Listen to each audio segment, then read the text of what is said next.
Imagine giving birth to your first child and having them completely ripped out of your arms. They thought that he would remain a vegetable for the rest of his life and not be able to do anything. If this is what life truly looks like for him, do we want him to suffer and go through that, or are we just being selfish as parents? Everything was fine, no complications throughout the whole pregnancy. I was so grateful to have that. And one day, we got a call from the doctor's office. And I remember the doctor saying, "I'm so sorry to tell you this news, but the baby's heart is super enlarged. All we can do right now is monitor you week by week. Just let nature play its course." Anybody know when you say nature play its course, it means that this baby can potentially die in my womb. So I had over 5 appointments per week. It was extreme. I had to quit my job to just, focus on this. Well, then come time for delivery, I got induced at 39 weeks.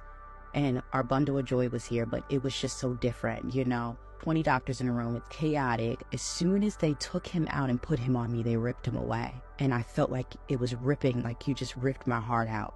That was that, but he is still here. He has battled brain damage. He has battled the cerebral palsy, and he has pushed through every obstacle that has come to his way. Zaya's mom, Giandria, is sharing her son's story to TikTok after he was born with congenital heart disease.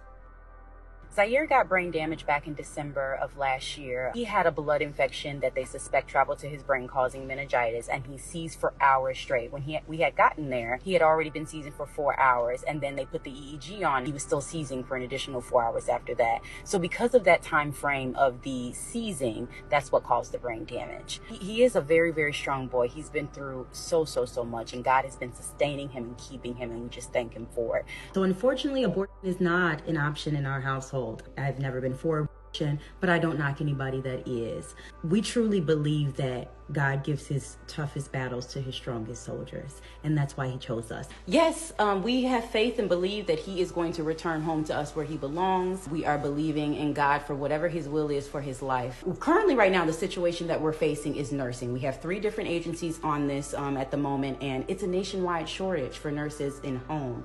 And so that's been the hang up right now. But you just wait and see, because soon we are going to bring our baby home. And finally, just before the Christmas holidays last year, Giandria was able to bring Zaire home for good. Hey y'all, so I thought I'd hop on here and just show you guys our baby boy's bathroom and bedroom set that we had just gotten. It came together so nice, you guys. We are so over the moon excited for our baby boy to come home. He's discharged here in a couple days.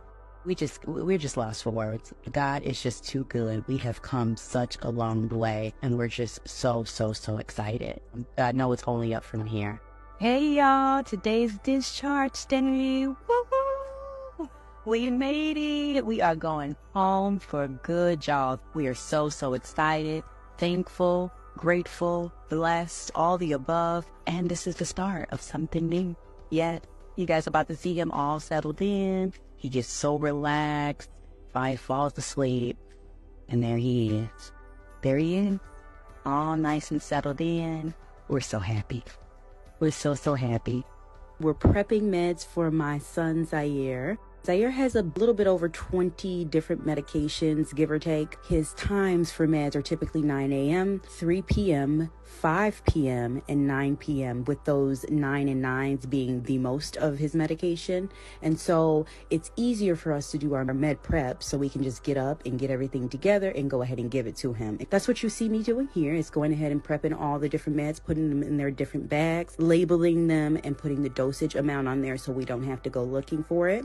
Slowly getting used to this new transition of being home and trying to just get our routine down pat. And so it's a slow start, but we're getting there, y'all. Hi, friends. So today's evaluation day for early intervention. We also know it as First Steps. Zaire's seen a speech therapist who's working with him now, and then the OT who's next to her. They were just going over some things, assessment, seeing what he already knows, the skills that he already has, and then giving us some tips and tricks on that range of motion, how to stretch him out even further and get those joints and limbs, loosened up. Something about natural environment teaching, just the in-home, like they're more relaxed in the home environment.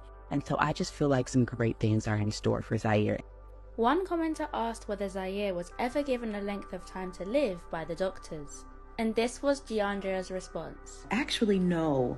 Zaire never got a length of time to live. Initially, when he had just the congenital heart disease, he was thriving. He was doing amazing. And then in November of 2022, when he suffered the brain damage, of course, things changed. And of course, they set us down with the palliative care team, and they thought that he would remain a vegetable for the rest of his life and not be able to do anything. The fact that Zaire actually got his eyes down from being all the way up in the sky and only seeing the whites of his eyes was enough for us to say, hey, look, let God determine what's going to happen from here on out. We don't have any more say-so in it. God's going to take the will. And that's exactly what he did. They can give us a time frame on when these kids are going to live. And I know plenty of kids that's outlived that time frame. And so at the end of the day, that's just a number. God has the ultimate say-so. Come on with us for a little road trip, y'all. We are going back inpatient to Zaire's rehab hospital for a vent change. He's changing to something a little bit more weight-friendly, less heavy, more efficient. And here I'm just showing you guys all the supplies, medications. Y'all, he's about to move us out of our car. We literally need a van. I'm not kidding. Anybody want to donate a van to us?